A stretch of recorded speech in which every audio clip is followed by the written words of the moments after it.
You know what that is? Discipline. Selfish. No joke. We're legitimate. Then do it. Do it 100%, because I'm trying to. We recognize that we are limitless.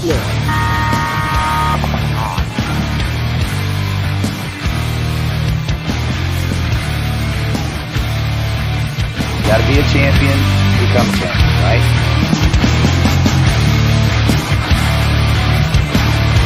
Winning is a habit because we create habits that lead to good execution and success.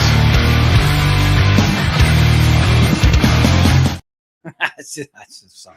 Hey, now let's get started. Tonight's going to be a banger for sure.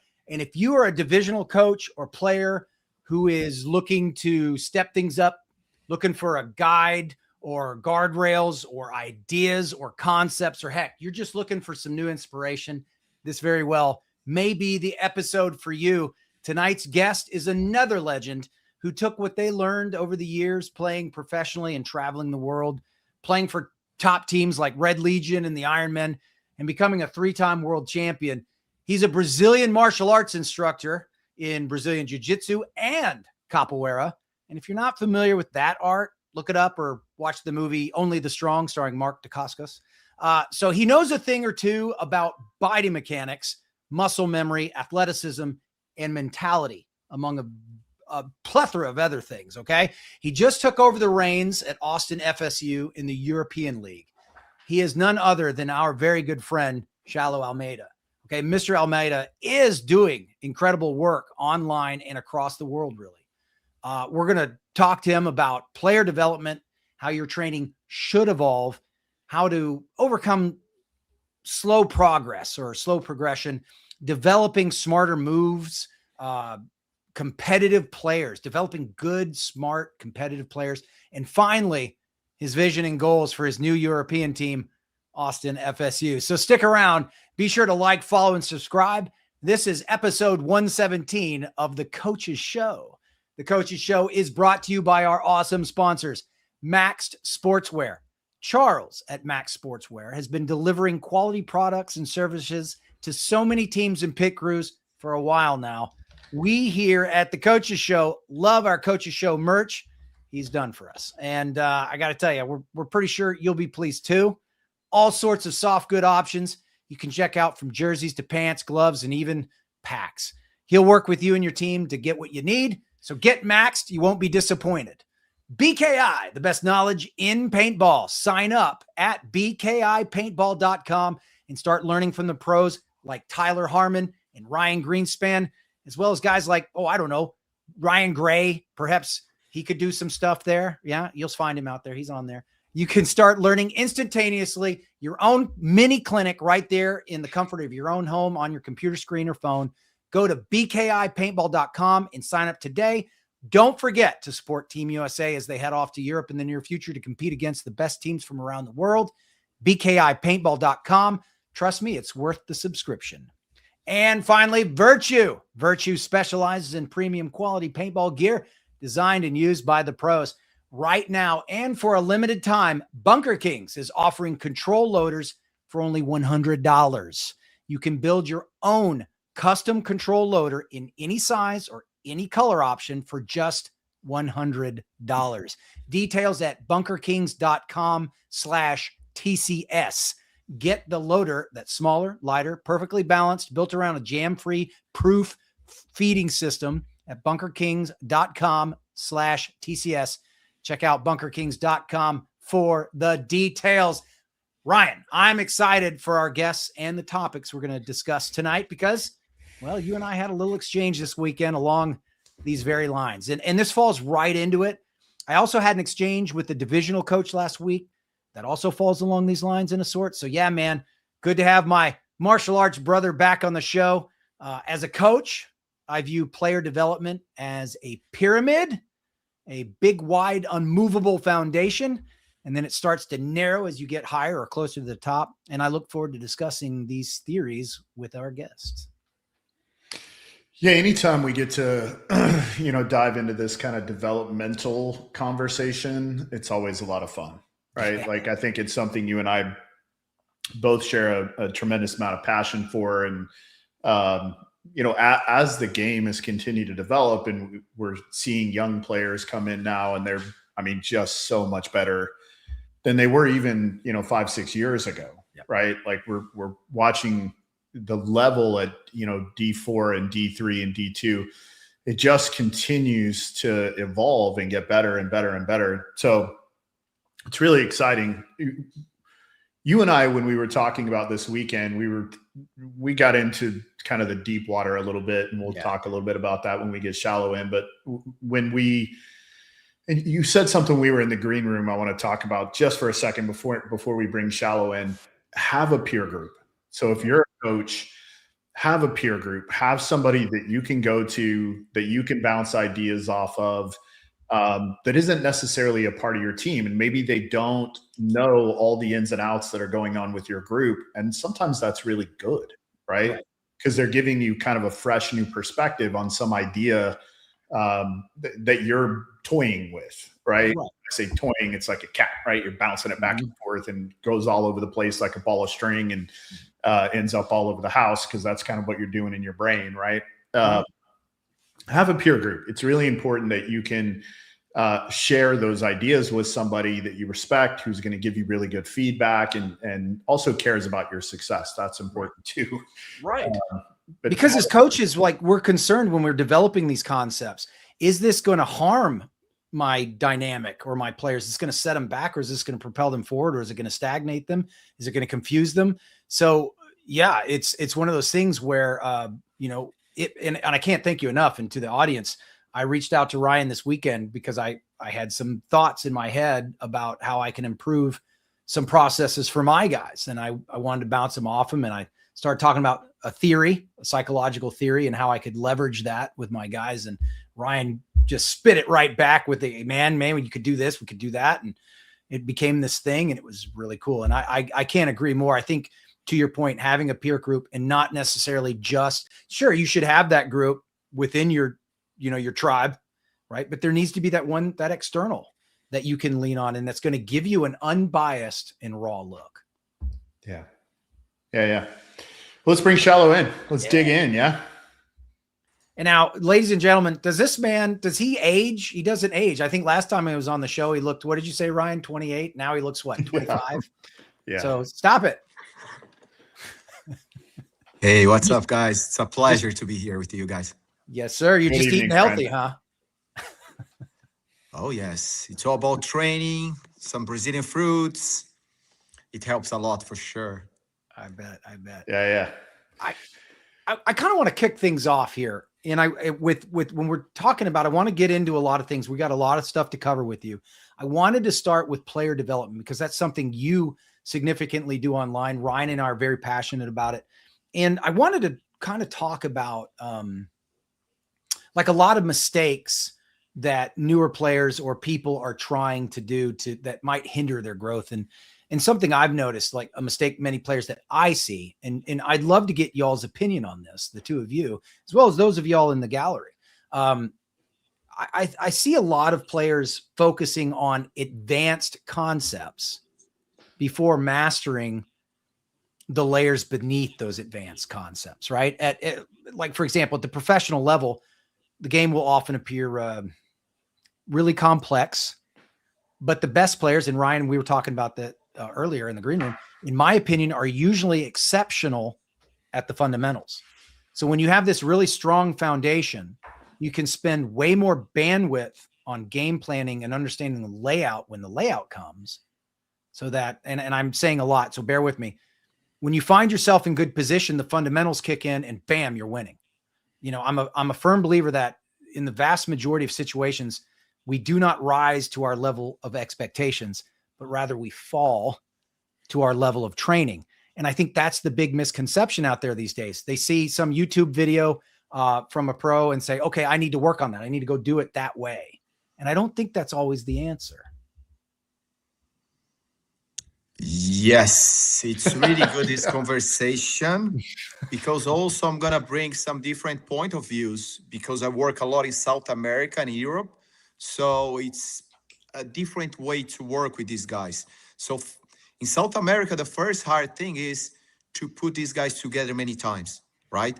So I'm super lucky to be around all these legends during my career and learn from all these guys and be able to bring this info and these different trainings to the guys I work with. So if we think about South America, US and Europe are totally different way to work with these guys.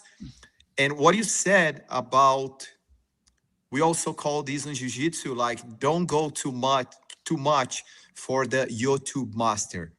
You need to go drink water from the teachers, from the masters, but face to face.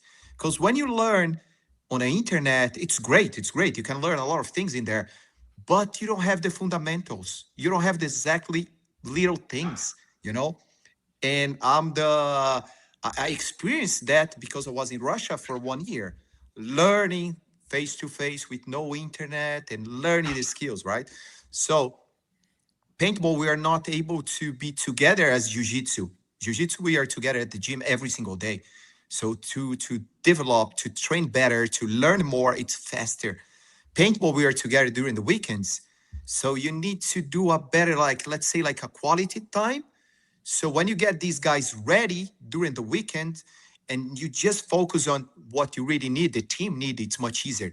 But when you need to come back to gun skills, and you're like, basic stuffs that everybody on this level must to be really good, right? So this, I think it's something really hard in our sport to put these guys together many times.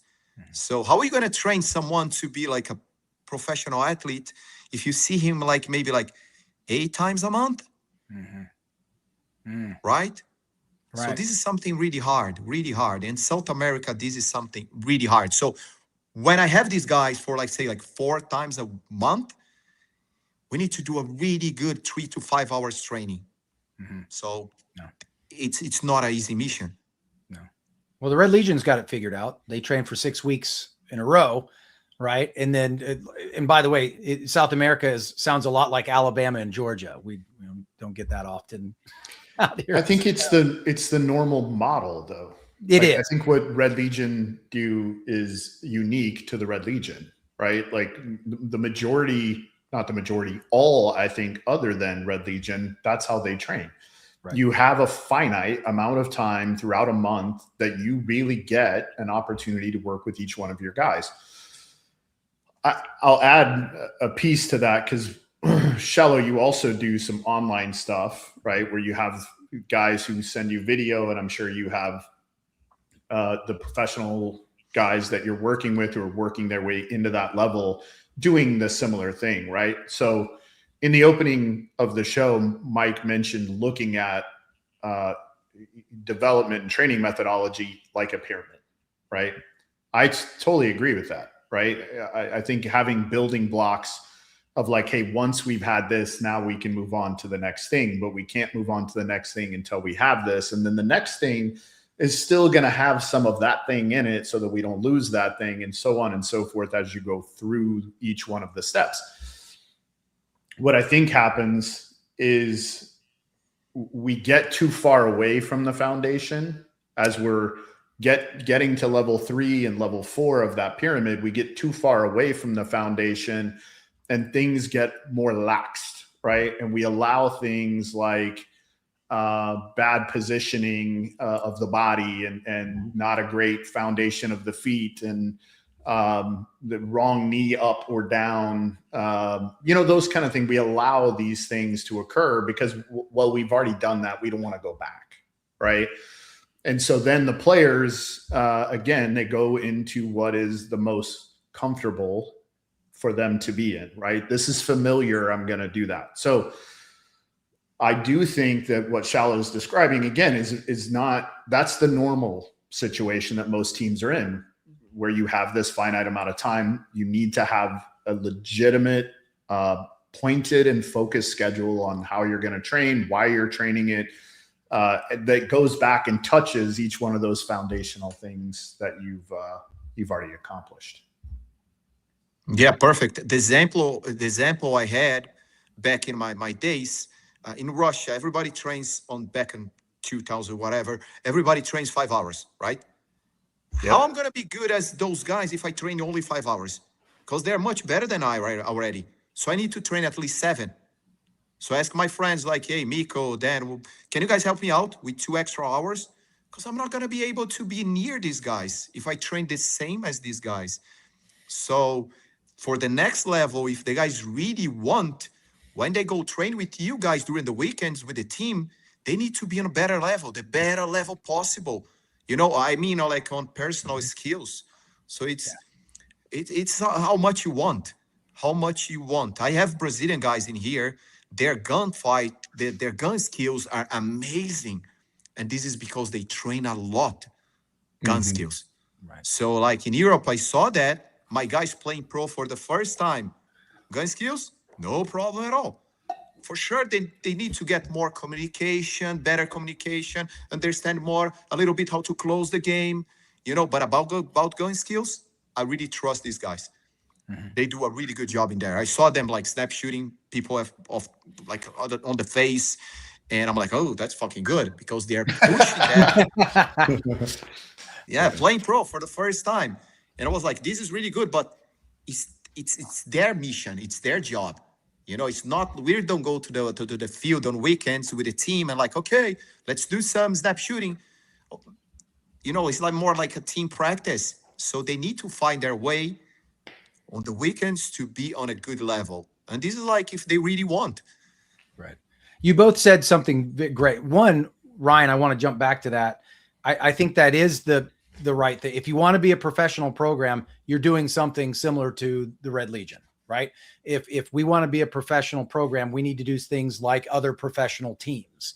All right. And we can get into the semantical argument about professional paintball versus professional baseball and football.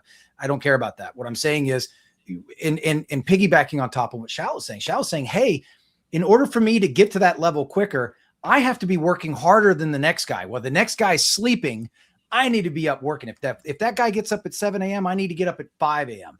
If that guy's there for 5 hours, I need to be there for 6 hours. It depends on how much you really want it, right? And it's not just going through the motions too. That's something that I think we've talked about a lot on the show, the difference between discipline and motivation.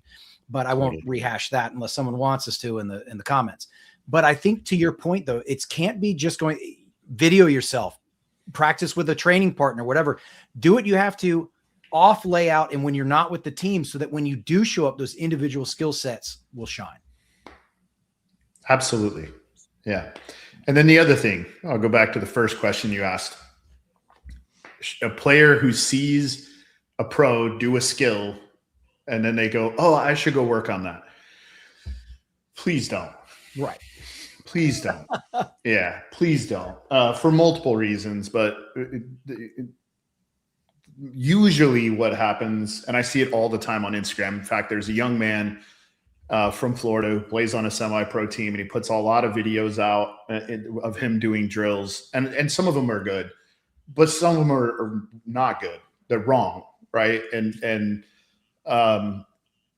it's like reading fake news. You know what I mean? It's reading something and you're reading it and you know it's not real, right? It's like, okay, I must stop reading this because I don't want to put that bad in my head, right? I don't want to put these negative things. It's the same concept when you go out and train something that you're not ready to do, right? Like you're just going to train it poorly.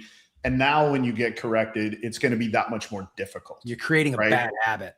Yes. It's again, it's the golf swing where the guy turns all the way to the left because he's got a huge slice. So he's going to look all the way to the other side. 3 holes over. He's going to hit that way and the ball is going to come back around because he doesn't want to fix his swing.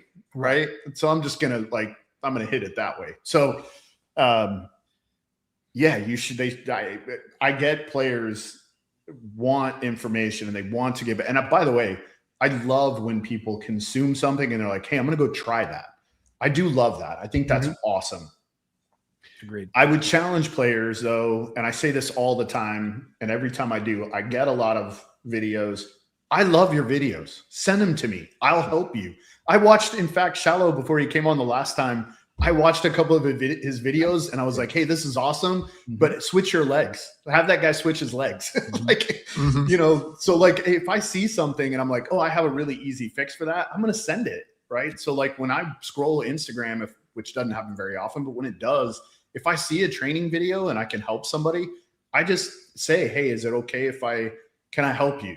Right? If they say yes, I do. I help them. I'm like, hey, try it this way. Move your foot, 2 inches this way where the cap is on the bunker. That's where your knee should be. Like, stuff like that. I just will send them easy corrections. So like, if you are a player, send me your video. I'll help you. Same. I'll help you. Yeah. Same. And it's funny because I do that, Xalo, you say, hey, you guys should be doing this and working this as often as you can. I make my guys send me videos of the individual drills they do. I make them send them to me, and then I critique them and I go over this. And I said, also next time move the camera here where I can see this. So but I know you're very familiar with the camera. Use the camera significantly in your training. Can you walk us through that a little bit? Yeah, it's amazing. It's amazing. Sometimes my students, they send me videos training on the backyard, like in the backyard, like car passing around, and I'm like, hey kid, be careful. But I see them trying. I just shoot the other direction, but I see they're trying, they're trying to get better. And this is so important. And one advice I give to all players who are watching this, like two really important things. First, you need to work your mental. Okay, we're gonna go for this soon.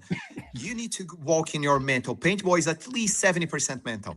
You can train as much as you can, but if you're like weak in here, you're gonna have problems in the field. And the second thing's learn how to listen, because everybody likes to talk, to chat. But if you are like Ryan, Mike, if I go near you guys, I just want to stay like here and what you guys are saying, what you guys are teaching, so I can learn a little bit with you guys.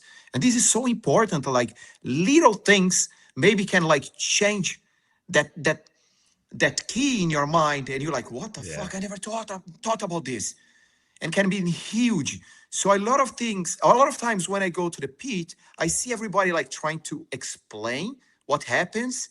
Just learn how to shut up and listen. It's going to change your game a lot, because there is a lot of information with those guys who have been doing this for really long time. If I see Malloy playing, oh, I'm going to do that. No, kid, you're not going to do that. He's natural. He has been doing this for at least 30 years, right? So just try to learn his skill, how he stand, like little things, learn, watch. This is so important. And these days I just see like people and players who think they know too much, and they don't want to hear, the but all the time. But so this is two things really important, like listen those guys, learn, watch, be quiet. I love that. I was talking to Aaron Pate this past weekend. He's in injured reserve on the Jungle Cats. But Pate was talking about he doesn't watch matches. He watches players. He goes, he doesn't watch the match. He watches the player that plays his spot, and he tries to learn as much as he can from those players that he respects. The match doesn't matter. He wants to see what decisions the player's making, why the player's making that decision, and he tries to play the game with him. And I was like, man, you please shout that for all the people in the back, right? Yes, it's important to understand and watch the match, but if you can watch a great player who plays your position, you don't, like, to your point, you're not trying to be Malloy, but you want to understand why Malloy did what he did. Why does Malloy stand that way? Why does he hold his gun that way? Why did he? Those are the types of things you can learn from there, and then you can start taking it in your own direction. So, yes, perfect. And talking about the camera, I think it's really important. We can use that a lot. So like videotape the games and watch our students, what they are doing during the week. So as we said, like during the weekends, team practice, do more during the week, get better during the week. If we go to the practice on weekends, and the guy's tired, he's not able to go to the snake 5 times off the break. Come on, dude. This is your fault. It's not the team fault. You need to get better. You need to get in good shape. This is the minimum you can do. The minimum. Get better during the week. It's your mission. It's your job. I love it. I think, and staying along these lines of development and the things they can control when we don't have them, right? I think from a progress concept, right? I think as you progress through the ranks, your focus shifts. And Ryan, fight me on this if you want, right, wrong, or different, but I think the focus shifts to different skill sets and different training regimens. But the one constant, and I don't think you'll fight me on this, but I think the one constant, like you alluded to, rather, this is what I meant to say, not that you'll fight me on this, that I alluded, is that as we continue up the pyramid, there's always that one aspect of the fundamental, of the previous thing we learned, right? The one constant is the fundamentals. So gunplay, so to speak, right? This is where I think the key comes in, Xalo. And Ryan, I'd like your thought on this as well. Most beginners judge themselves by their impact or rather, how many people did they shoot? That's how they judge themselves. And the real metric should be, they should be looking at things like, did I stay alive through the point? Did I create pressure? Did I help improve my own or my team's field position? And ultimately, did I help my team win the point? I don't think it's about its body count. It's about, support. It's about what I did from a team environment to lead to success. Yeah, I'm going to fight you a little bit. I knew it. Come on. Yeah. To me, and especially the way our training methodology works, it hasn't changed since Xalo was there. I mean, it's changed some, but like the drills are the same drills Xalo ran when he was with Red Legion, 16, 17 years ago. They're the same. The only thing that has moved is the KPI. So the drills are the same, but the KPI has moved because everybody's gotten better, right? So like in the running and shooting drill, that's now 8 seconds used to be 11 seconds. Right. So the only thing that's changed. I'm not sensing a fight here yet. That's the fight, is you were saying like those fundamentals become less of a focus. They're not. For us, they're the exact same I see what you're saying. But the only thing that has moved is the KPI, right? The expectation has changed, but like the drill is the same because really, technically, the skill hasn't changed, right? No. Now we have added more as we have learned, Max and Alexi from their, the last 5 to 7 years, we've added a lot more running and shooting things that occur because we've made some realization that, again, if I can run and shoot a target at 120 feet, I can certainly stand stationary and shoot the target at 120 feet. Right. But real quick though, do you agree though, as you progress through the ranks, the emphasis is going to be on more advanced skill sets than just the fundamentals? I think that's what certainly. Okay. Yes. Right. Okay. Yeah, for sure. Because now you're ranking up, right? Now you're getting through the belt system, if you will, right? Like once I've mastered this, and again, from our perspective, you never master it. We just move the KPI, right? Like once we have, like, let's say our roster is 13 guys. If 9 of the 13 guys can hit the KPI, then the KPI is not appropriate. It needs to be moved, right? Because in order for us to get better and continue to set new standards, we have to set new standards, right? We have to move the standard. So I don't know if that's an argument to what you said or support of what you said. I think it's support, right? but I think it is. It's both. And that's what I love about it. I think your statement about, hey man, if 9 of the 12 guys are hitting the KPI needs to be moved, right? We want it to be elite. And I think that's the emphasis, right? So as the emphasis, if we get higher, now the emphasis is a little bit different. Whereas in the lower divisions, we're just learning how to play together, right? Yeah. When we get to the professional level, we're playing together, but now we've got to focus on certain other aspects, processing speed, right? And different KPIs. Totally. And then the other part of what you said is absolutely players rank how they perform based on how many people they shoot. If you're like the first attacker on an edge, who cares? Right. Like, if you get to the other team's side of the field in 20 seconds and you stay alive for 40 seconds, but you don't shoot anyone, you have done a great thing for your team. I agree. Because there are 3 guns at least who can't do anything but play you, right? For 40 seconds. So if you're an edge attacker, your job may not necessarily be to kill anyone. But if you can get to the other team's side of the field in 20 seconds and stay alive for 40, all your teammates at the end of that turn, you're the MVP. You're the MVP. Because you have now created all this new space for your teammates to play in and create even additional pressure. Right. So right. I love it. I love it. This, since we're talking about this, Xalo, I want your feedback on this too. And because you played with Red Legion, you'll understand this. Like the mentality with the Red Legion has been, we want to be at the 50 line as fast as possible. Right. In order to do whatever it is based on the meta of the layout, we want to be at the 50 as fast as possible. Now we're changing that thought, right?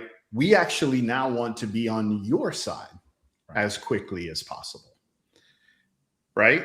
We want to be on your side as quickly as we can. And again, more about pressure and move, pressure and move, pressure and move, especially if you're an edge guy. Who cares if you shoot anyone?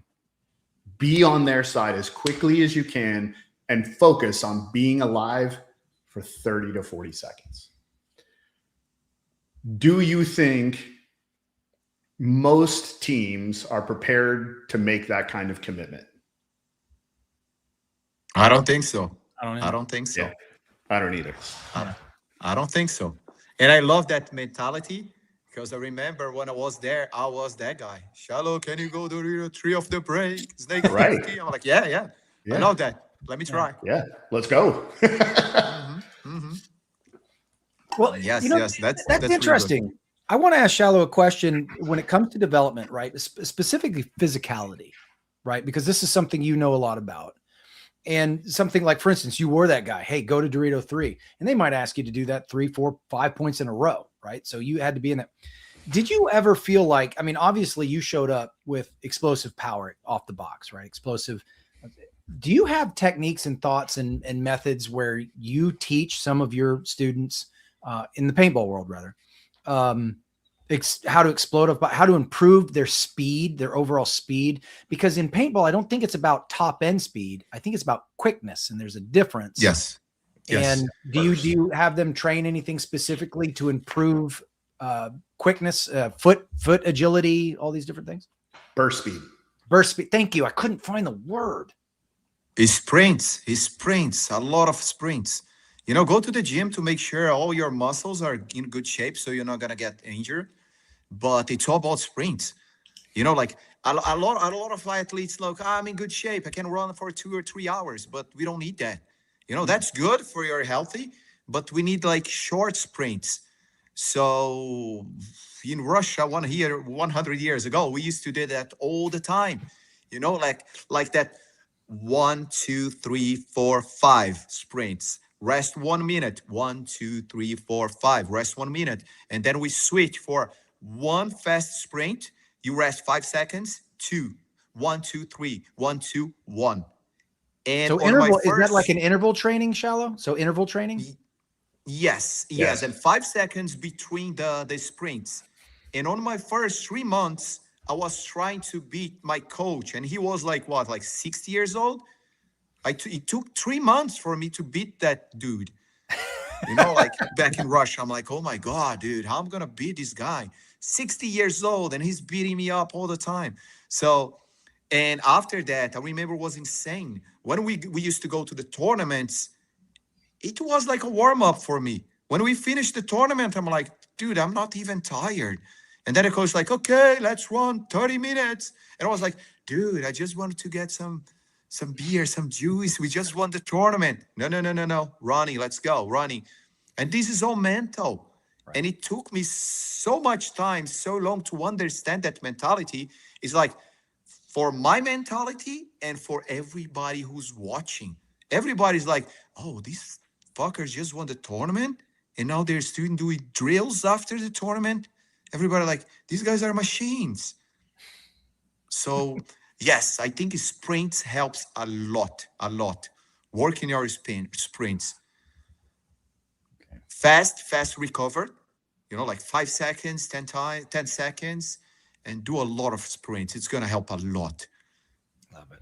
I love it. There's a lot of stuff too you can do. Like 50% of your squat max, but do it at, don't go all the way to 90 degrees, be about 2 inches above 90 degrees with a 2-second eccentric lowering, and then blast out of it, like all the way up toes with a barbell, and then back down, and do sets of 10 again, but with 20 to 30 seconds in between. That's it. So you do 10, 20 to 30 seconds, do 10, 20 to 30 seconds, do 10, and then immediately go do box jumps and do it on a 36-inch box. Beautiful. Yep. You can also do like single leg Romanian, not Romanian. Split squats, but with your back foot up. Bulgarian split squats, and again, blasting, jumping on one leg out of each one of those. So literally go down where your knee touches the floor and then jump out of it. So you're all the way down where your front leg is in a 90-degree angle. That builds all the not just your quad, but also your butt, your hamstrings. There's so many good sprinter things out there. Yeah, explosion trainings, but make sure you guys are listening this. Before that, make sure your body's ready. So go to the gym, build some muscles, and then you can like push this really hard so you don't get hurt. You can do them unweighted. Like you can start completely unweighted, right?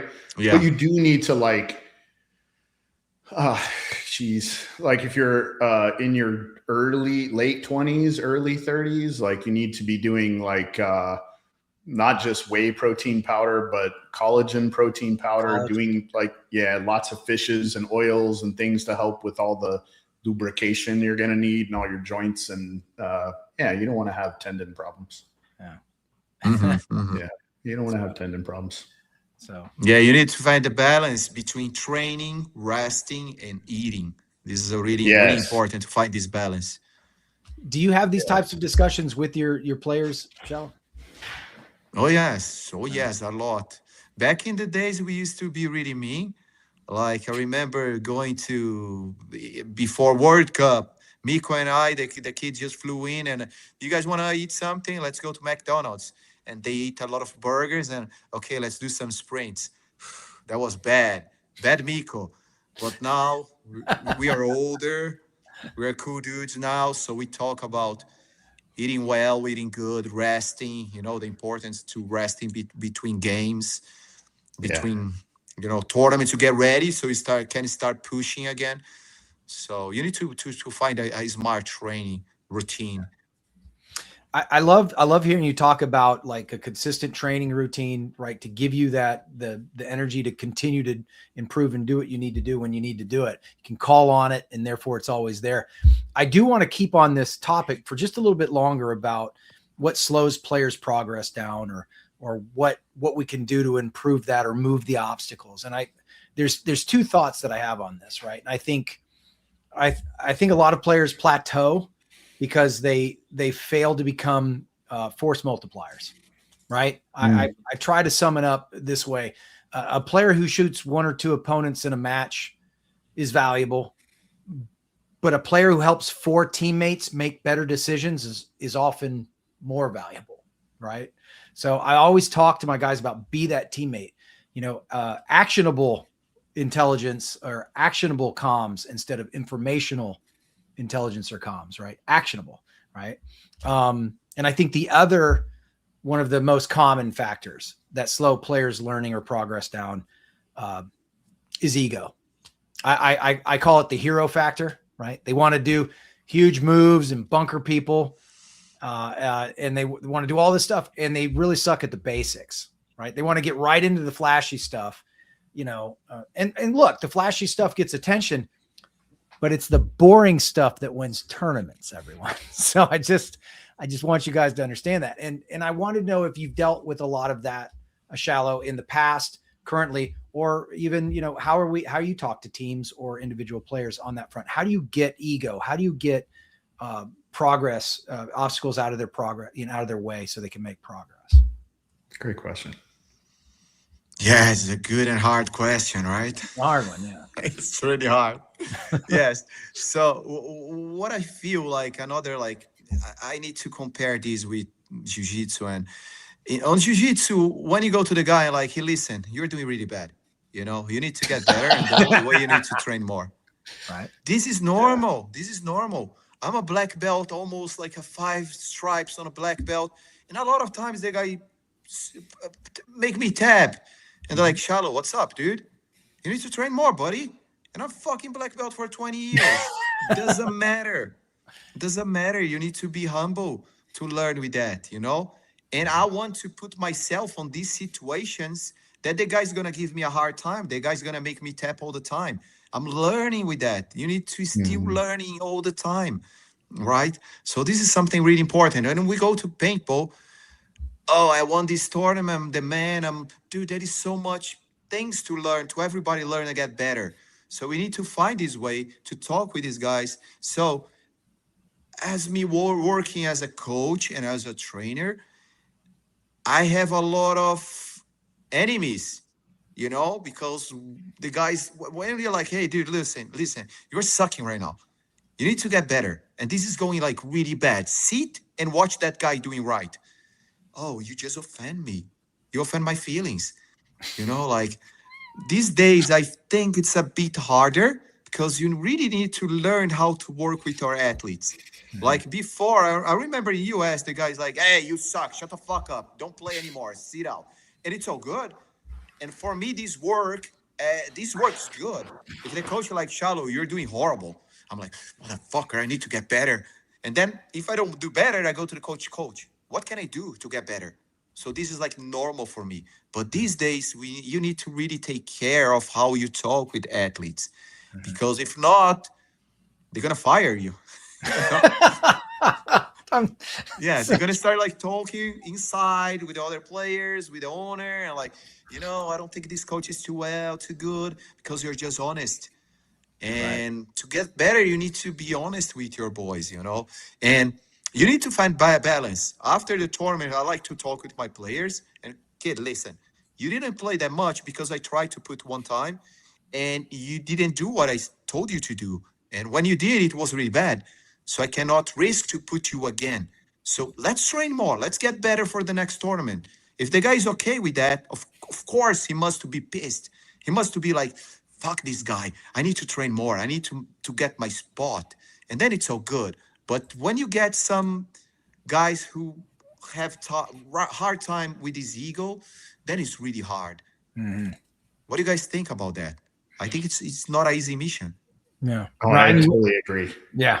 Totally agree with what you just said. Yeah, it's a different world, man. Like some of the things you were talking about, like, I mean, I was coaching X Factor when you were playing with the Ironman, and I was at those practices, and there was a lot of yelling from me and a lot of yelling from Shane, and there's like, a lot of yelling from Oliver, and there's like, there's a lot going on, right? Like a lot more yelling for sure than there is now. I think also the difference is players are so much better now.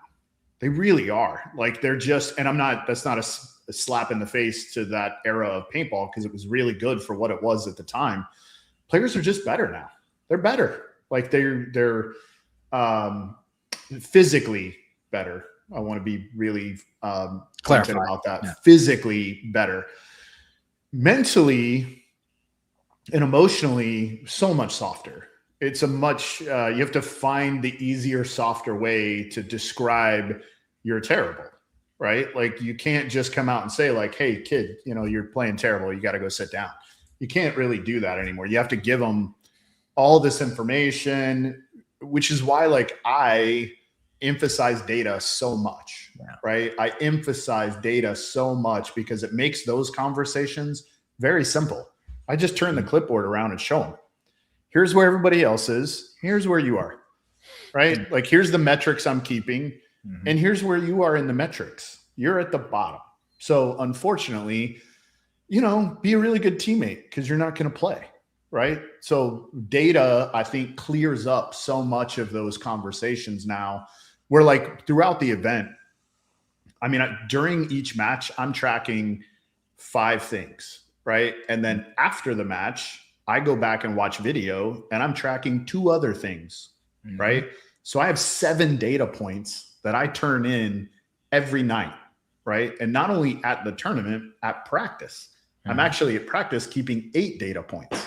Yep. And so when a player doesn't get chosen to be in that rotation of 7 to 8 guys that we're going to play, it's pretty easy. Like, we can just show them, here's why you're not playing, right? Like, unfortunately, you're down here in the metrics. And in order for you to get more play time, you got to be up here, right?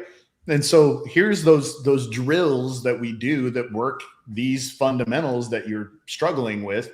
Make sure to do more of those, right? Thomas is a great story right now. Thomas Hara. Yeah. Thomas shows up to training camp, goes to training in the morning, right? For the 2.5 to 3 hours that they're training in the morning, and then goes back to the field in the evening time to work on whatever he didn't get right in the morning. If they train in the afternoon, he goes back the next morning to train whatever he didn't get right the day before, like by himself or with one other person. He'll go by himself. That's your 7th hour, Xalo. Yeah. Go and work on those fundamental things that he made mistakes with, right? So like in the first week or 2 of training camp, he was at the bottom. He was at the bottom. And then the next week, he got a little bit better. And then the next week, he got a little bit better. And then the next week, he got a lot better. Like, his numbers going into the tournament, he was in the top 4. Yeah. He went from the bottom of a 15-man roster to being in the top 4, right? There's no magic in that.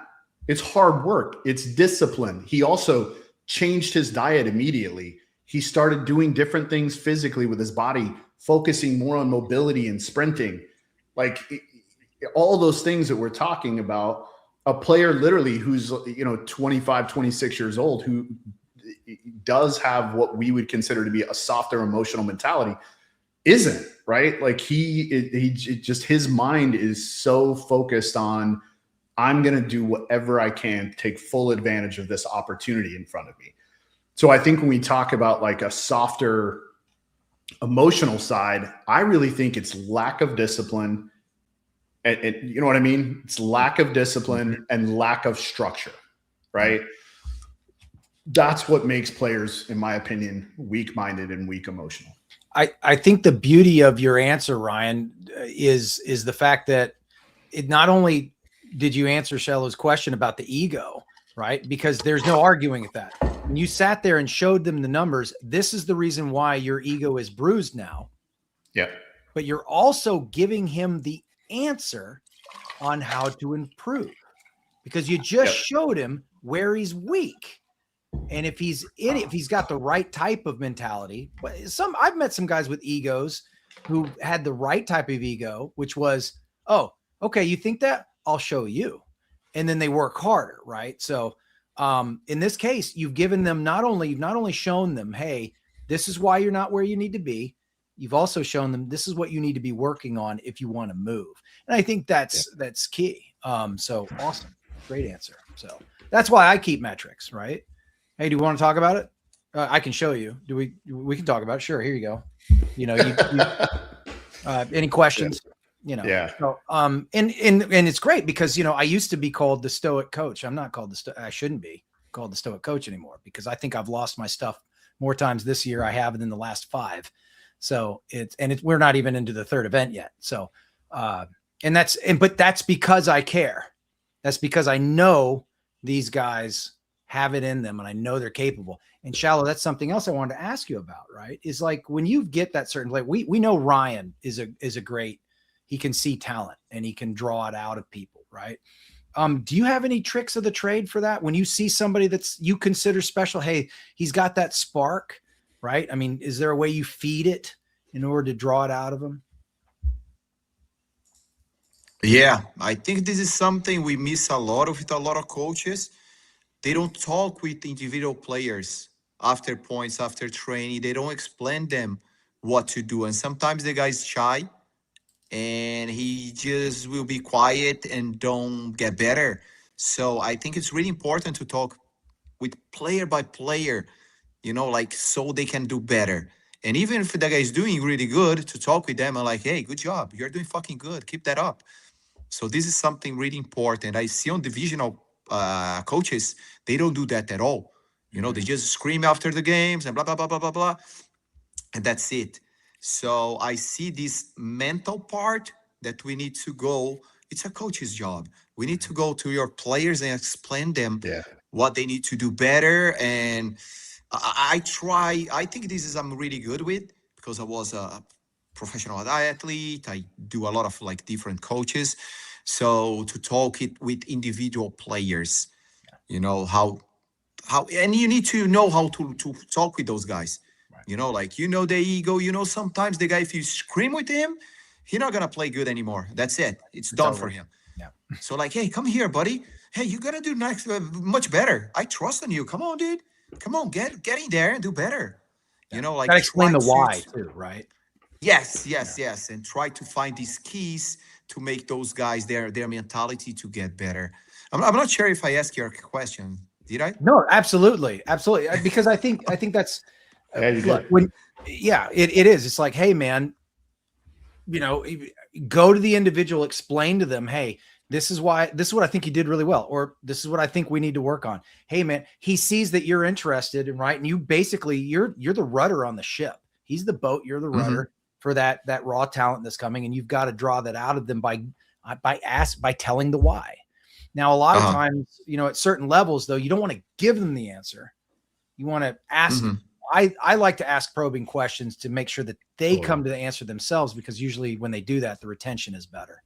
But yeah, I think you did. Absolutely. I you know, there's one other thing that I want to touch on, because we've kind of been circling around it. And I think there's one other common factor that hinders players.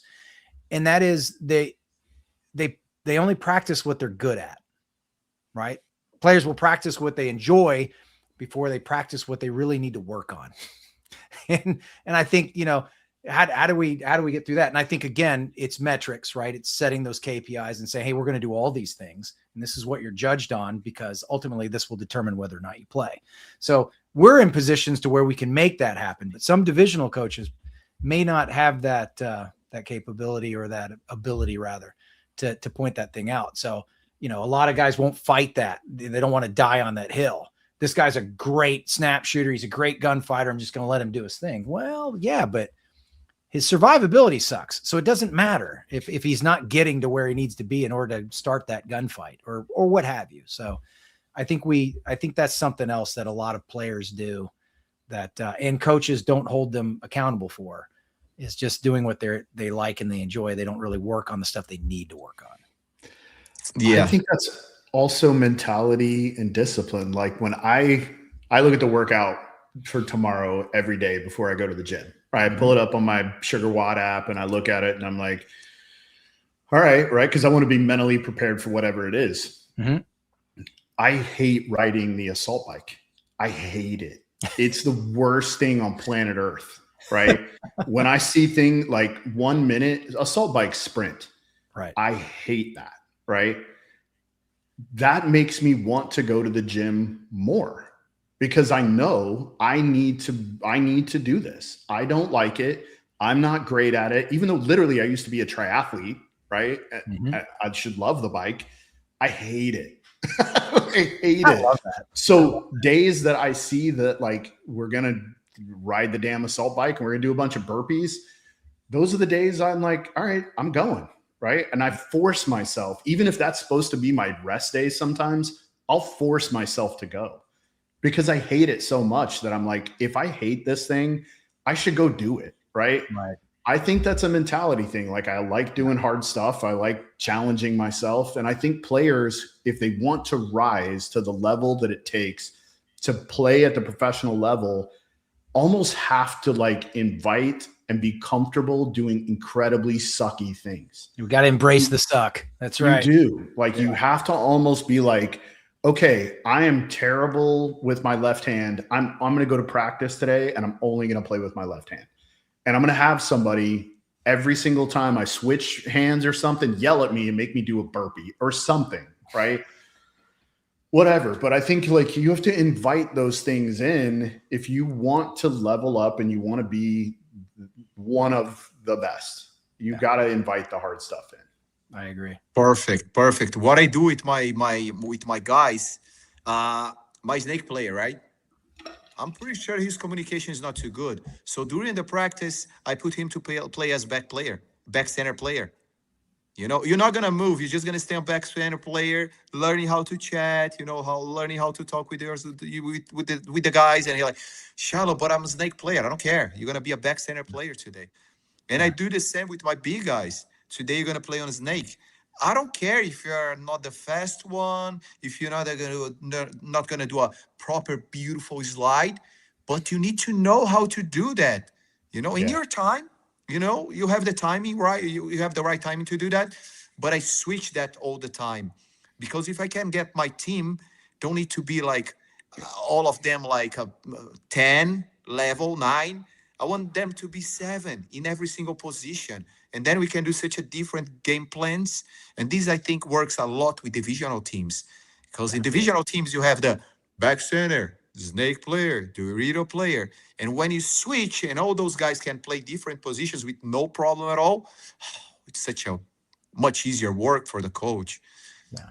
I love how you use that number. I love how you use that number analogy because I've used it before as well. It's like, look, if I've got a team mostly made of 5s and I've got 2 6s and my 2 6s become 7s and all my 5s become 6s, we're smoking some fools. Right. So yes. I think that's a great point. I'll sum all this up and tell me if I've caught this correctly here or not. So the super secret list of success in tournament paintball is master your mechanics, learn to survive, value your body when necessary. If you're going to trade it, make it count, build awareness, communicate effectively, make better decisions, create pressure, execute with a team IQ and system, and develop better game IQ.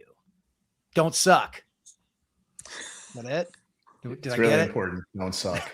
Don't suck. Yeah. It's important not to suck. Not to suck. Not to suck. Let's get into Xalo's coaching. Let's talk about your pedigree and then let's get into how you ended up with FSU. I want to hear this story because I'll be honest. I personally did not get to catch some of the FSU points. I only saw a couple of points. Unfortunately, it was happening while I was at work. So, and I have some friends on that team, you know, shout out to Colin Cherry. So, you know, please, let's talk about, let's get in there. Ryan, is that okay if we can jump into that or? Yeah. Okay, let's move to that. Let's do that. Awesome. Great story. So last season, one of the best Brazilian players, Felipe Fischer, he's a really good player. He has been around for a really long time. He played in US a few tournaments, you know, like good skills. And this kid, he trains pretty much every day back in his city. I think they don't even have like a airball field in there, but he trains so much. So his skills, snap shooting skills, running and gunning, he's really, really good. And he was like, Xalo, I want to play in US, in Europe. I want to try. I'm getting older. I think he's like 31, 32 right now. And I spoke with some of my French friends, Ultra Valence. Hey, I have this amazing kid. He's going to help you guys a lot. Oh, let's watch him playing. And they watched the Brazilian national team playing. And I think it was against US. So the kid didn't do anything. It was really hard. And the guy's like, I don't think so. I'm like, dude, trust on me. This kid is good. I don't think so. I'm like, okay. So he went to play for FSU last season. And he did really well. He was playing all the time, getting some good points, you know, playing snake, really aggressive. So I think that start the FSU with the Brazilians, right? So then Marcos Camacho, he's a really good manager. So he started talking with the FSU guys. Hey, maybe we can do a partnership next year. What do you guys think? And then these work out. So it was 4 Brazilians plus 3 Americans. And the daddy and the son, they do a really cool work, Mark and Marky, putting this team together and playing in Europe. This is really good. I love to see like family playing together, you know, like father taking care of the team, son playing on the same team. This is really good, really cool. And for this first event, I was super excited with them because one of my dreams was to have a Brazilian pro team. I try everything. okay, I won a World Cup, I won in pro, I play in Europe, blah, blah, blah. But I never have like a Brazilian team playing pro. And when he told me, Xalo, we had a deal, we're going to have 4 Brazilians plus Americans and play pro in Europe. I'm like, dude, I want to be together, put me in, but I was not able to make it happen, you know. And then I went to Europe with my Brazilian project. I told you guys I have a project with 30 guys in here. We are training all the time since like 8 to 9 years old until like 55. And it's really good. And I'm like, guys, we need to go to Europe at least for the first event. So I brought the manager, the old dudes. My youngest player was 37. They played D4 and they won D4. It was really cool. You know, just the old dudes winning tournament in Europe was really cool. And then Camacho called me and like, Xalo, we don't have a coach for this tournament. Can you help us out? I'm like, fuck yeah. But you already have a team. You already have a team. I'm like, dude, I'm a Brazilian. I make things happen. I don't care. I'm going to make this happen. So I went there for one practice with them. So the Brazilian guys, I really know them. I know them since they were like half. I know since he was like 10 years old. So he practiced with me a lot of times. The other guys too, Marcos have been around for a really long time. So I'm like, okay, I have a really good knowledge of the Brazilians and the Americans. They already play semi-pro and pro. So I think we can do a really cool combo. But I was worried to see the Brazilians playing for the first time pro. You know, if they're going to get through emotions, you know, like nervous. So we did a really good practice and we played a 3-man tournament. And they won the first game against BM United, something like that. And they did really well. I was impressed. I'm like, dude, we used the 3-man to have more practice. And they did really good. The second game, they play against the Norwegian Ronald Dynamite, right?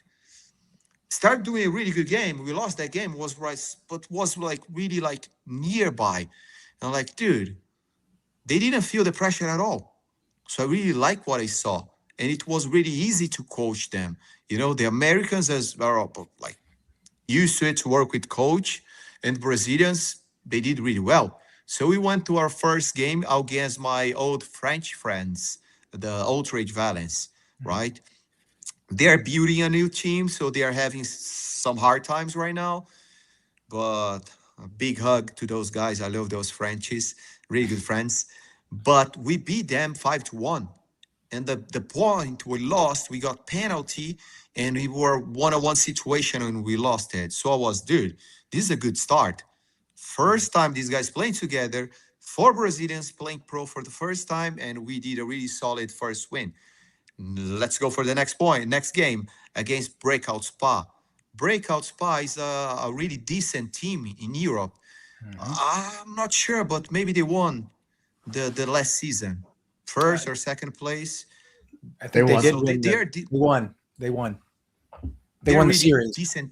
Yeah. Nice. They're a really decent team. So this is going to be a really good challenge for us. And we start like beating them, right? And then they tied the game. And we didn't know how to finish the game. I believe it was a 3-against-2 situation. And like 20 seconds left, we tie. We went to overtime, right? And overtime in Europe is 3-against-3. Really cool, really interesting. It's everywhere right now. Oh, yeah. Beautiful, beautiful. So we lost that point. But, dude, it was stupid. I got one guy getting shot. And I felt like we almost got that game. But anyway, 2 games, and we were like playing like in a really decent level against those guys. We're not getting our ass beat, you know? So let's go for Saturday. Saturday we got against the Norwegian against. They're a really solid team. Dynamite, right? Right. They're very good. We started doing really good against them as well, right? And I think it was like 3-2, something like that. And then we need to put, and 2-4. But before was like 2. I think we started winning that game, and it was really close by. And 3-2, and we must to push, and we lost 4-2. But it was not bad. We need to learn little things to get to the next level. And I know this is hard, but Okay, let's go for our last game against. Help me with A this la English, Warsaw. with the Ala English. Warsaw, yeah, another Allah, Polish. another strong team, right? We start boom 1-0 on those guys, right? They tied and we couldn't finish the game. They turned 2-1, but was a really tight game. So when end this, I'm like, guys, I don't feel too good because I really think we could do better. We could at least one more game and make Sunday, right? So a lot of little mistakes that we need to work on this. Better communication, don't steal penalties, and learn how to close game. We cannot be winning and like in 30 seconds we are not able to finish 3-2. We need to learn how to do that. But by the end of the tournament, I was happy with the Brazilian guys, what they did. And I think we can put them together a little bit more and fix these little issues. Better communication, better understand how to finish the game, and don't get stupid penalties on this level. Yeah. Yeah. So, So a couple of things you said there. One, I think players get penalties when they're uncomfortable, right? When they don't necessarily understand the moment and what they probably should be doing. And that's normally when I see penalties happen, right? Or they force something that maybe they didn't need to force, didn't understand the whole situation. And then communication. So when you have 4 Brazilians and 3 Americans, and Colin snapped at me a little bit when in the after show, when I said, hey, this is probably where you're going to see FSU for the whole season, right? Mm-hmm. Because it's my experience that when you have fragmented groups, so you have 3 guys that live in America, and then you have 4 guys that get coming from Brazil, and you get together for 2 days of practice, and then you go play a professional tournament. The reality of building real communication is not real, right? It's not a reality. It's almost impossible, right? From my experience. What I said was, I think this group needs to play faster and play more points. Then you have to worry less about communication, and you can lean on those individual skills, right? Mm-hmm. Where your game planning is set up in a way that's very ballistic, right? And I know on that layout that you guys played, it was really hard to do that because it was so easy the Dorito side was basically non-existent. And then you end up with that 2 to 3 man setup on the snake side, which really just kept momentum from occurring if the guy can stand in the box and just shoot that cut, right, in between the snake 2 and the snake 3. So it makes it really, really difficult. But I think if the layout for the next event looks really aggressive, mm-hmm. right? Like it looks like it's going to be, I haven't played it, but it looks like it's going to be very aggressive. So I think a group like this, especially with younger pros, play faster. Right? If you guys play a little bit faster, then those little detailed communication things become less important, right? If a guy breaks it away on the Dorito side and gets to the other team side of the field and shoots 3 guys, you don't need a call for that. Like it's kill 3, right? Like we're good. Mm-hmm. We don't need mm-hmm. these like zones and really intricate communication things. We can just go fast, right? We can just go fast. At least that was my perspective, but mm-hmm. I understand what you're trying to do and I respect it. I just think it's really hard to do, mm-hmm. to have a group of 4 over here and a group of 3 over here. And the group of 3 here aren't close to each other. They don't live like in the same area where they can play together mm-hmm. on a regular basis. Colin's out in the Southeast and mm-hmm. Marky's in San Antonio. And yep. I don't know where Josh is from, but he looks like a guy from the Northeast. I don't know. Might have to look. Yeah. But I mean, that's interesting, right? I mean, is that, in when you came into this, did you have a vision for the team other than, the Brazilian and the Americans working together? Hey, we're going to work together. We're going to do this. Was there a vision that you had with this team? Did you set kind of a mentality or a goal or even a culture concept with this team? He had 1 day. Yeah. That's what I'm getting at. Is like what day. would that be in 1 day, right? What would that be? Yeah, it's hard because like if we practice 1 or 2 days, doesn't matter if it's a solid day. The Europeans are working for many weekends on this layout already. 4 weeks. Yes. Yeah. Yes. So that's you understand. That's exactly what I'm saying. Right. yes. They're playing for 4 weeks. You're playing for 1. Yes. And what you said makes a lot of sense. But what I want to use is the Brazilian legs. We have fast athletes. So we need to push those guys to do Play like fast. aggressive He's moves saying off what the you're saying, break. Ryan. Play fast. Yeah. I really like to watch Marky playing. I think he's really smart. His communication is really good. So if we have like, let's say like Colin and him working as a helping the team to fill the gaps and to chat a little bit, and I have these aggressive Brazilians punch the other guys in the face, this is gonna help a lot. And I think we won some points because of that. Because I have 3 like up, the 2 thing is back. like Go eat. yes, Yes. Yeah. yes. And the Yes. thing is like the fast guys I have, doesn't matter if they play Dorito or Snake, they can play both sides. So sometimes I send like two super aggressives play. Yeah, I'm trying to get better with this, with this. So we have 2 really aggressive players on the Snake, and also I can push really hard on the Dorito. So we're gonna try to keep this up, to have these like Brazilian legs. And these guys are really good, like snap shooting and gunfighting.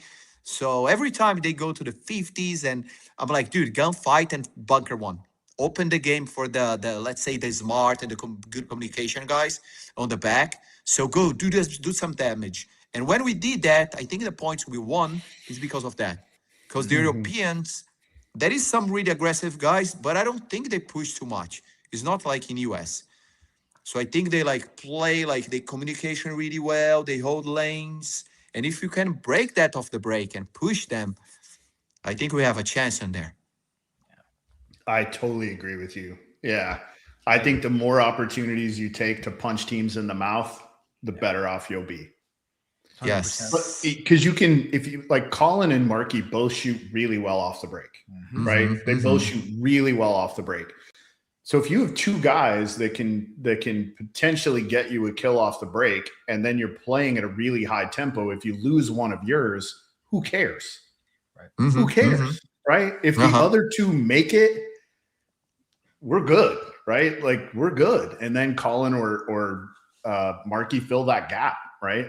It's again, I'm a big fan of Marky. Like the whole time I coached him on Notorious and FSU, like I think he is incredibly talented. He has a tremendous amount of upside. He's so smart, really knows where to put his gun at the right time. Like he communicates really well. He has a hard time sometimes understanding when to change the tempo, right? A lot of times, like he'll wait till it's too late, then he starts to get up tempo. But if the guys in front of him are going, he's really, really good about following up. Yeah. Yes, he'll keep that tandem line close. He'll follow a guy. He'll get a lot of kills off of the player in front of him doing active things. Like, and again, this is tough for you because you don't know these guys well, right? You don't know how Marky plays well. You don't know how Colin. And now you do. You have more data, right? But again, like 6, you guys played 9, 15. You played 18 points in the preliminary rounds, which is an average of 4.5 points per match, right? As you're learning these guys, think about if you guys played 24 points, how much more data and knowledge you get as a coach too, right? Like being able to put them in all these different situations in a tournament environment. Shit, by event 2, you've got 25% more information than you had going into the first event, right? So anyway, it was just my thoughts. Yeah, I agree with you guys. And to read Marky and Cherry playing, it was really easy because Cherry was shooting one guy off the break pretty much every point, and Marky was helping to fix the team, to fix the gaps.